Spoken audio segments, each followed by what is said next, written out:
Bom dia a todos e a todas. É um prazer enorme estarmos aqui hoje na nossa atividade de boas-vindas do semestre, né?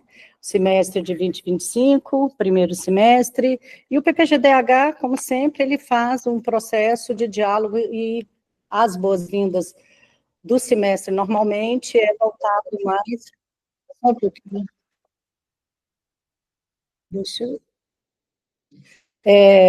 Então, esse semestre nós temos diversas atividades, e hoje é uma mesa muito esperada. É uma mesa daquilo que epistemologicamente o PPGDH tem como função, como atividade, como objeto, como missão e como desafio, né?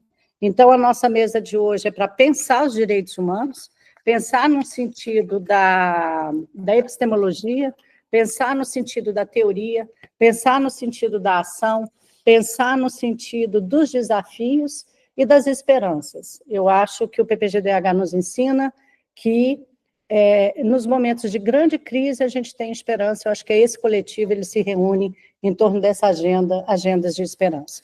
Nós somos um programa que existe desde 2012, para quem está assistindo esse evento pela primeira vez. Nós somos um programa com nota 5, com um forte candidato a nota 6, espero eu, né, para essa avaliação.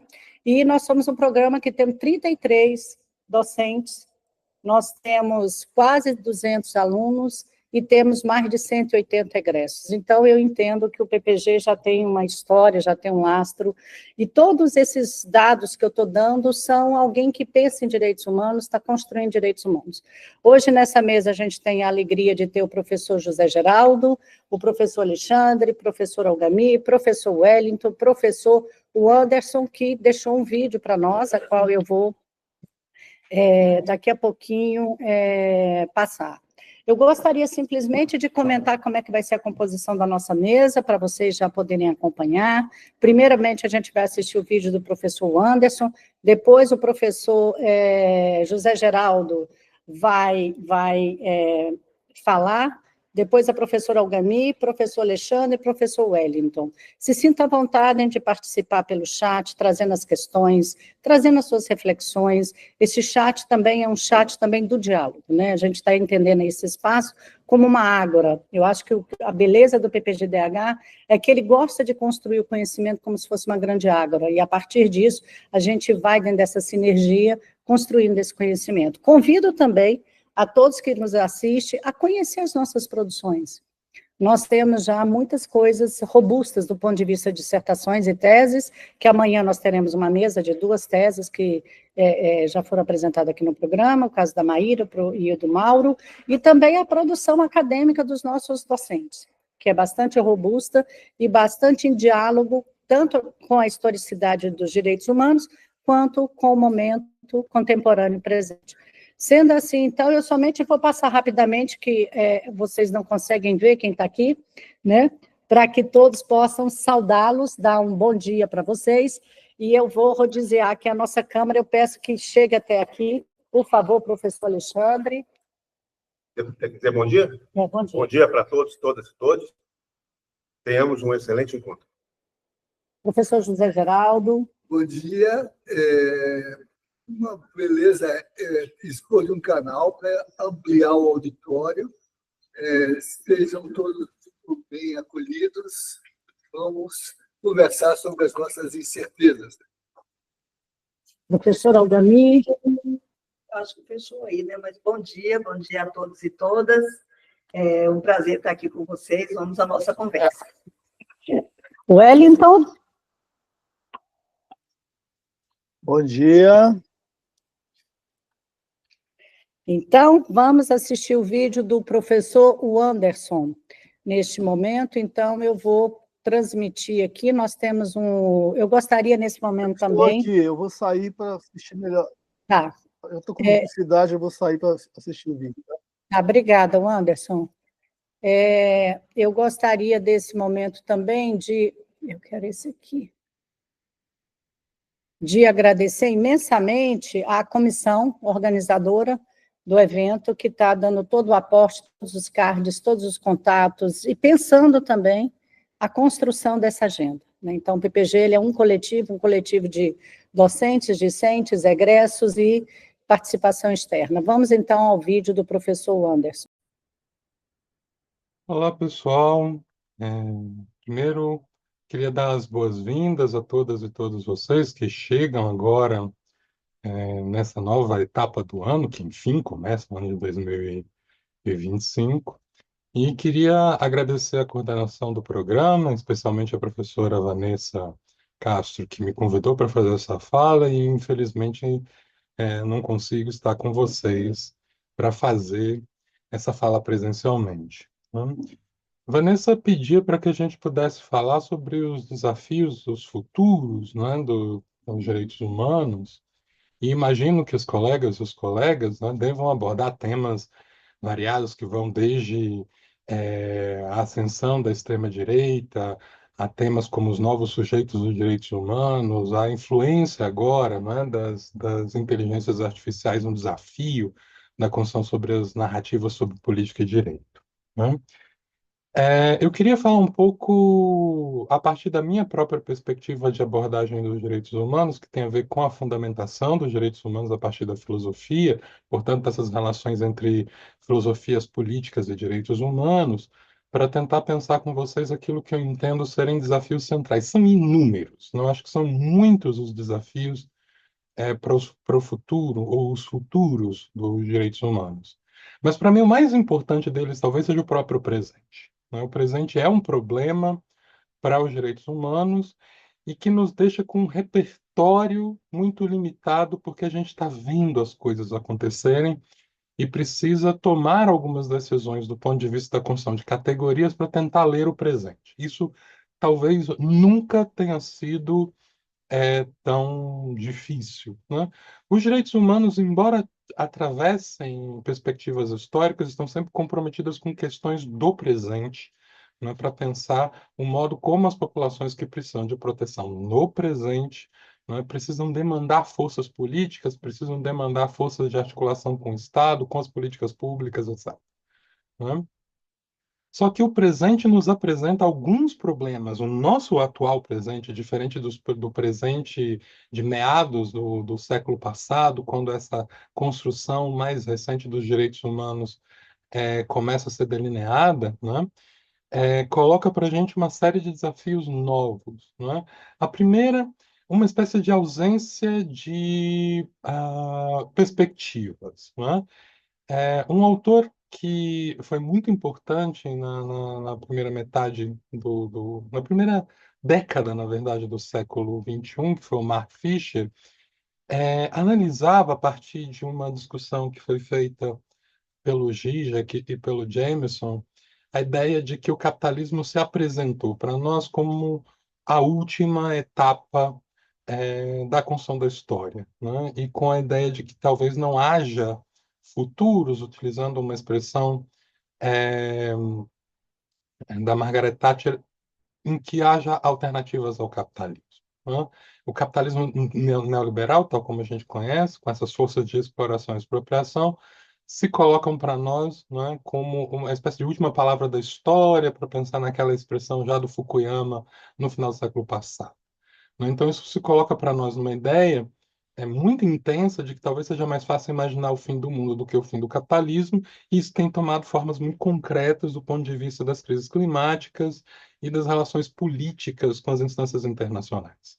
Vale a pena pensar que a gente tem assistido, né, a guerras em que o Estado se mostra, ao mesmo tempo, absolutamente impotente em resolver os problemas que cria, mas, ao mesmo tempo, com uma potência muito grande de gerar problemas, né? O conflito Israel e Gaza, por exemplo, em que pesa que não é um fato recente, mas o modo recente em que esse conflito se coloca, faz com que a gente se veja na posição de espectadores de um dos grandes palcos, é, ao mesmo tempo do fracasso das políticas internacionais e das demandas internacionais para a manutenção do problema, né? A gente tem que ver que a gente está financiando, o Ocidente tem financiado, o continente americano tem financiado o conflito nos termos em que ele está. Então, e com essa carnificina que se transformou o conflito, não é? Em que tese que ele tem um outro histórico, ele vai tomando agora uma uma configuração que a gente não tinha visto antes ainda, né? E com, obviamente, ao mesmo tempo em que um financiamento das instâncias estatais internacionais de um lado e de outro lado, né? Uma impotência de órgãos internacionais como o próprio Tribunal Penal Internacional, como a própria ONU, com o seu Conselho de Segurança, em fracassar, em parar o que está acontecendo na faixa de Gaza. Então, nós temos aqui um desafio de tentar entender como lidar com o Estado nesse momento em que o Estado, ao mesmo tempo, é o grande provocador desses conflitos envolvendo direitos humanos, mas também é incapaz, impotente de reafirmar ou colocar para funcionar uma agenda de direitos humanos. Esse é um conjunto difuso e muito complexo de problemas que envolve, inclusive, uma mudança de repertório em como a gente tem pensado os direitos humanos, né? Então, talvez seja a primeira plataforma, porque isso envolve, por exemplo, as questões vinculadas com as chamadas notícias falsas ou fake news, em como a gente viu a construção, né, disso em torno do conflito em Gaza para construir de maneira ainda mais intensa a figura do Hamas como palestino de uma maneira geral, como árabe de uma maneira geral, como esse terrorista que precisa ser combatido e destruído. Isso é o que faz com que a gente se insensibilize com essas dezenas de milhares de mulheres e crianças não combatentes que foram exterminadas nesse conflito. Ou seja, a imagem, a construção de imagem de alguém que mereça morrer é algo que a gente precisa pensar. Isso tem a ver com o repertório dos direitos humanos. Como é que a gente tem lidado e conseguido respirar num mundo em que a própria ideia de que alguém mereça morrer conviva com a necessidade de implantação dos direitos humanos. Isso não é nada novo também, mas que assume um contexto muito particular no tempo presente. Outra coisa muito importante no que a gente precisa pensar agora, né, é na própria ideia de uma descolonização da linguagem dos direitos humanos, na medida em que a gente precisa agora ouvir outros povos que têm as suas maneiras também de significa pensar o direito, que significa pensar o humano, e não apenas pensar que esses povos sejam alguém que precisa ser pensado desde a perspectiva universal dos direitos humanos. Cada povo tem a sua maneira de entender o que é povo, o que é direito e o que é humano. E o modo como esses fracassos internacionais da agenda de direitos humanos têm acontecido mostra também que a gente precisa ouvir essas outras vozes para tentar é, diversificar e assim potencializar a agenda dos direitos humanos. Isso também não é tranquilo, porque nós ainda temos um problema daquilo que as pessoas chamam de relativismo em termos da política, e que pode transformar aquilo que é violência em direito, e isso é um problema com o qual a gente precisa lidar, mas que só pode lidar na medida em que a gente ouve os diversos modos de reivindicar a política, o direito e o que é o humano. Então, isso é um desafio importantíssimo e que a gente tem tentado fazer, não obstante que isso tenha sido pautado e tenha sido tocado muito mais pelos movimentos sociais do que pela academia, que acho que esse é um ponto importante. E a academia talvez, esse é o que eu queria terminar essa provocação inicial, sendo como esse lugar de produção de conhecimento em torno dos direitos humanos, pensando especificamente aqui no nosso programa, em como a academia é algo hoje que também a gente precisa voltar a reivindicar, né? Durante muito tempo a gente passou criticando a produção da ciência na academia, né? Os discursos chamados pós-modernos ou da teoria crítica dos conhecimentos, tudo isso de algum modo colocou a academia sob suspeita, né?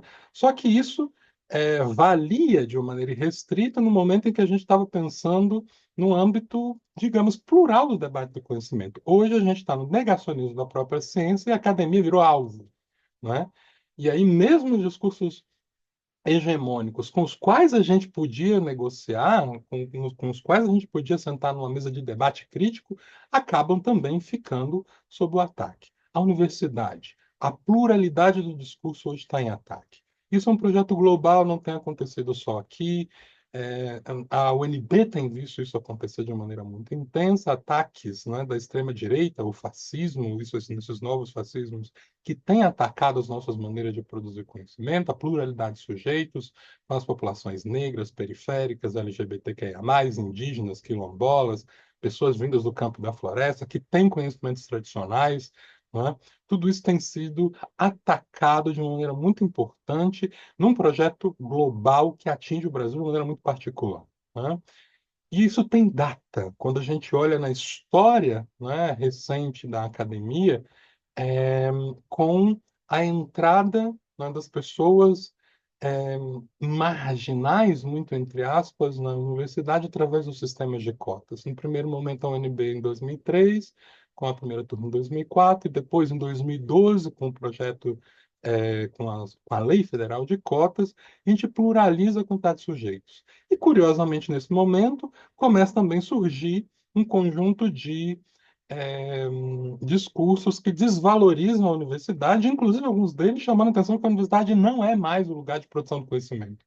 Não é curioso que isso aconteça exatamente no momento em que essas outras figuras também começam a compor o quadro, não é, da produção de conhecimento na universidade? Isso é algo para a gente pensar, né? Então, eu penso que proteger a universidade como lugar de produção do conhecimento plural, que é esse lugar que tem dado substrato para o debate contemporâneo dos direitos humanos acadêmico, como produção de conhecimento, como algo que precisa ser legitimado do ponto de vista institucional, que precisa funcionar do ponto de vista institucional para a produção de leis, para a produção de debates públicos.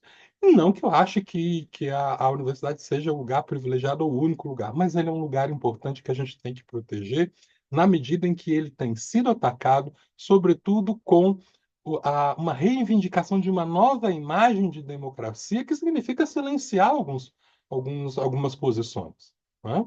A gente tem visto uma disputa em que a extrema-direita chama a si própria de democrática e que com essa perseguição, uma figura caricatural do comunista, do gaysista, do esquerdista, seja lá do que for, né, dos identitários, acabam criando um inimigo fictício, né, que, do qual a democracia, que é essa posição extremada, é, dessa nova extrema-direita, né, tem reivindicado para si própria. Ela se entende como democrática, né, mas se entende como democrática num projeto que implica porque, para se afirmar enquanto posição, precisa silenciar e deslegitimar as outras vozes. Isso tem acontecido no campo político de uma maneira geral, mas especificamente também no ponto de vista da academia, em torno dessa ideia de um tal do marxismo cultural, que é uma invenção maluca da extrema-direita, né? E tem a universidade como seu grande baluarte, portanto, o lugar que precisa ser atacado, deslegitimado. Isso tem feito e provocado um esvaziamento não só do debate, mas da própria presença plural da universidade em vários lugares do mundo. Se vocês olharem os estacionamentos, os corredores da Universidade de Brasília, já foram muito, muito, muito cheios, muito, muito, muito lotados, né? A gente vê hoje um esvaziamento concreto, como produto de uma eficácia desse debate acontecendo nas periferias, na classe média, de modo que as pessoas entendem que hoje a universidade é só um lugar de produção de exoticidades e de doutrinação, portanto, não precisamos fazer parte desse espaço, né? E, ao mesmo tempo, ataca esse espaço, né, para que o financiamento público não aconteça, né? Que as lutas políticas que venham acontecer no interior da universidade também sejam deslegitimadas. Então, tudo isso faz parte de um novo cenário que a gente precisa estar atento na produção de conhecimento, sobretudo esses conhecimentos produzidos pelas populações negras, indígenas, LGBTs, de mulheres, não é, das pessoas com deficiência, das outras figuras, né, que também sempre produziram luta, discurso e conhecimento, né, ao longo de todo esse tempo. Então, se eu pudesse fazer um quadro geral a partir do qual eu consigo entrar nesse debate agora, eu chamaria esses elementos para pensar o futuro e que demanda da gente um desafio muito importante: revisar o vocabulário, o repertório do debate sobre os direitos humanos, retomar sem ingenuidade e sem achar que a extrema-direita é burra, alguma coisa do tempo, que a gente já fez isso e se deu muito mal, não é? Entendendo o domínio que essa exposição tem hoje nas redes sociais, no manejo dessa nova linguagem, construindo realidades distópicas, fazendo com que cada vez mais a gente tenha riscos novos com os quais lidar, que vão desde a negação das crises climáticas até a construção de povos marginalizados como inimigos, né? A gente está vendo isso com os palestinos, está vendo isso aqui com a população negra, indígena, LGBT, de mulheres, em que a gente chama essas pessoas como agentes de direito nos direitos humanos, como sujeitos de direito nos direitos humanos, mas essa extrema-direita chama isso de privilegiados de um certo tipo de posição comunista, esquerdista, esquerdopata, seja lá o que essas pessoas chamam, dessas agendas que a gente está tentando reivindicar. Então, nós temos um desafio muito importante, que não é nada simples, que implica em criar um conjunto novo de categorias, ouvindo uma pluralidade de outros sujeitos, né, para que a gente possa construir um espaço cada vez mais consolidado e mais seguro para a produção do debate sobre os direitos humanos, seja na academia, seja na inter-relação entre a academia e os movimentos sociais, que penso também que precisa ser cada vez mais fortalecido para que a gente consiga, né, ter essa pluralidade de vozes e perspectivas garantidas. Então, essa é a minha fala provocativa para esse primeiro momento, né, e agradeço de novo a professora Vanessa pelo convite para interagir aqui com vocês. Muito, muito obrigado. Prosseguimento, então, à nossa mesa, eu gostaria de agradecer ao professor Anderson, que fez com todo carinho, todo cuidado, essa reflexão, que eu acho que é extremamente importante. Depois nós vamos tentar juntar tudo e deixar num vídeo só aqui no canal. Nós estamos experienciando todas as atividades pelo nosso canal, e eu acho que é com emoção. Então, a seguir, então, a gente vai passar para o professor José Geraldo. E para quem está nos assistindo, que chegou agora, então, a nossa sequência depois será a professora Olgamir, professor Alexandre, professor Wellington e eu, e a professora Renísia, ela está com uma atividade que ela está concorrendo com a nossa nesse momento. Se ela chegar, ela também falará com a gente. Então, eu passo para o professor José Geraldo, a gente combinou no máximo 15 minutos para cada um falar, para que vocês participem. A gente sugere também que traga as questões no chat, porque como caiu outro chat, a gente não conseguiu pegar o material. Com você. Posso te pedir uma coisa? Só um minutinho, Zé. Deixa eu fazer uma coisa aqui. Deixa eu pegar o link, só um pouquinho. Deixa eu só pegar o link aqui da nossa reunião para passar para os colegas que estão online.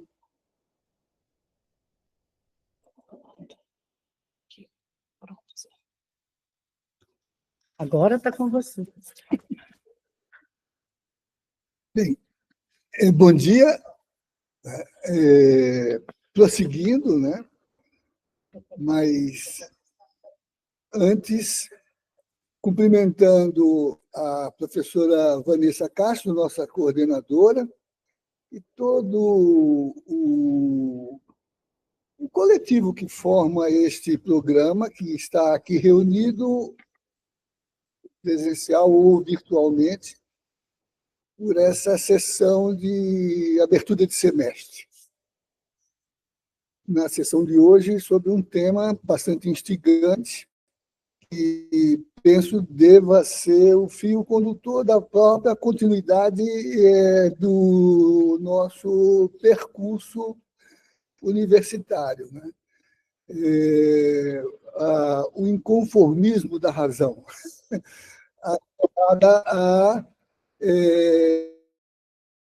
Alguém quer participar? Atrelada à nossa disposição ativa, né, de não esmorecermos nas nossas metas acadêmicas. Então, cumprimento a todas e todos, e queria também marcar, né, a excelência do tema que foi proposto para a sessão, do que falamos quando falamos em direitos humanos, né, sobretudo num contexto de incertezas.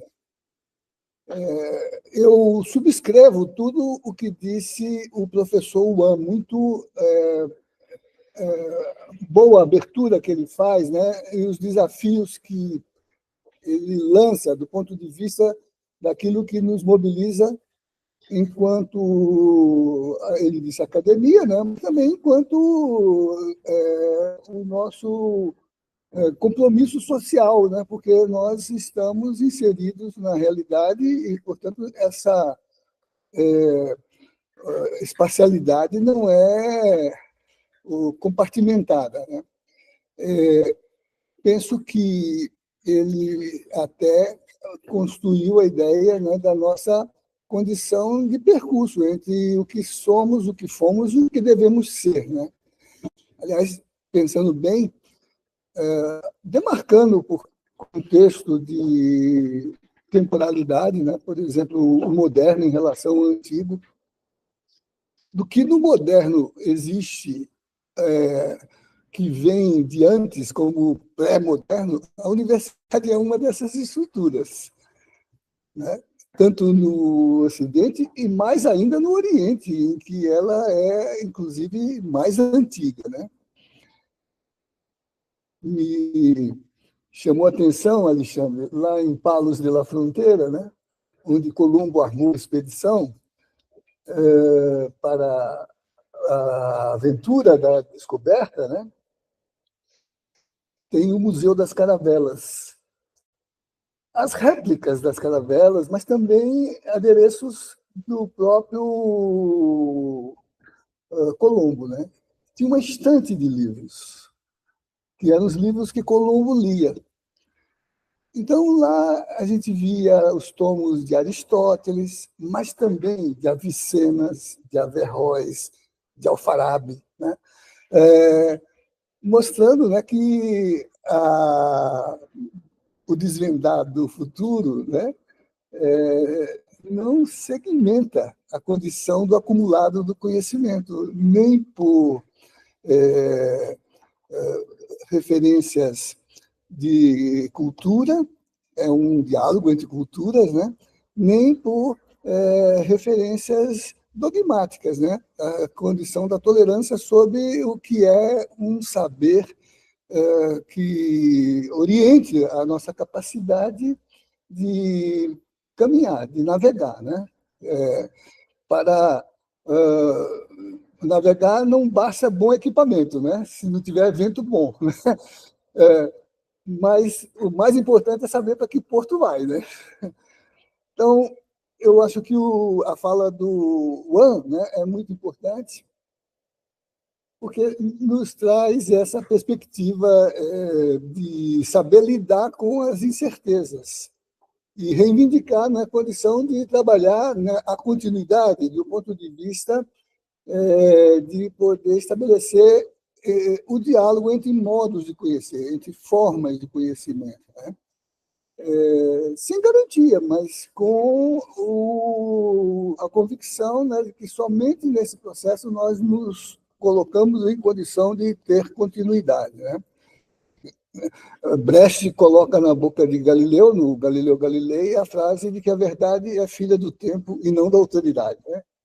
Então, acho que a condição que o Wan traz é fundamental, mas a gente também precisa ter a cautela de não cair no relativismo, né? Quer dizer, precisamos discernir do ponto de vista do plural, né?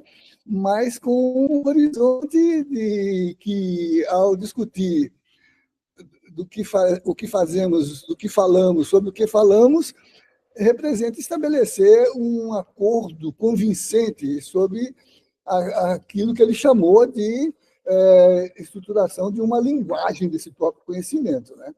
Então, cumprimentos do Wan, muito boa a fala, e acho que abriu bem o seminário. Falando sobre o título, né? Ultimamente, essa expressão está bem colocada por conta do que eu acho é um fenômeno de aceleramento do tempo, né? E isso gera condições epistemológicas e políticas, como o propósito aqui indica, né? a maneira como nós nos colocamos, né, as exigências de interpretação da realidade do mundo, né, os condicionantes da nossa possibilidade de, por exemplo, é velocidade ou lentidão que devemos trabalhar, né?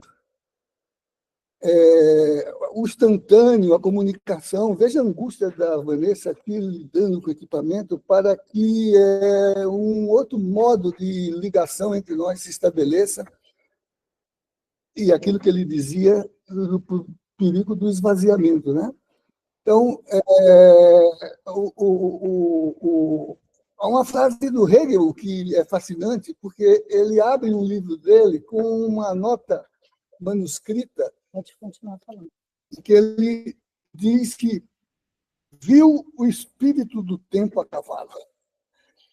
Ele estava se referindo a Napoleão entrando em Viena, né? Mas ele estava se referindo ao que o Juan mencionou, por um tempo em que as condições de existência se alteravam profundamente, né?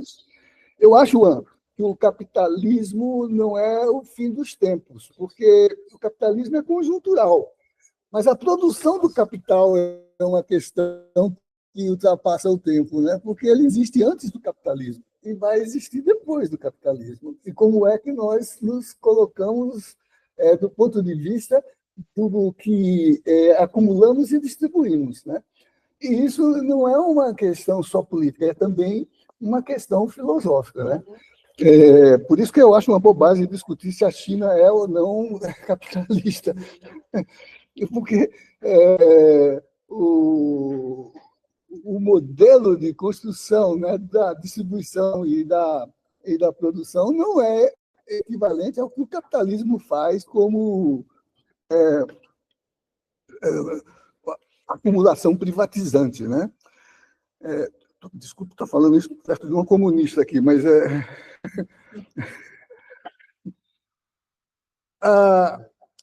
então eu estou muito mobilizado por uma questão desse debate. E, Vanessa, a análise de conjuntura da CNBB, que foi feita mês passado, também colocava a questão da incerteza no mundo globalizado, né? E é curioso, né, que, não sei se vocês viram o filme Conclave, que está passando, né? Uhum. Claro que tem o aspecto do entretenimento, né? E o filme, para ter valor, tem que ser conspiratório, né? Mas tem sutilezas, né? Uma que eu acho fundamental é do discurso do decano dos cardeais na abertura do conclave, quando ele orienta o debate que vai se estabelecer para a escolha. E ele diz o seguinte, o personagem chama Lawrence, ele diz: a certeza é a grande inimiga da união. A certeza é a inimiga mortal da tolerância. A dúvida nos faz humildes. A certeza nos faz perigosos. Se tudo fosse certeza, não precisaríamos da fé.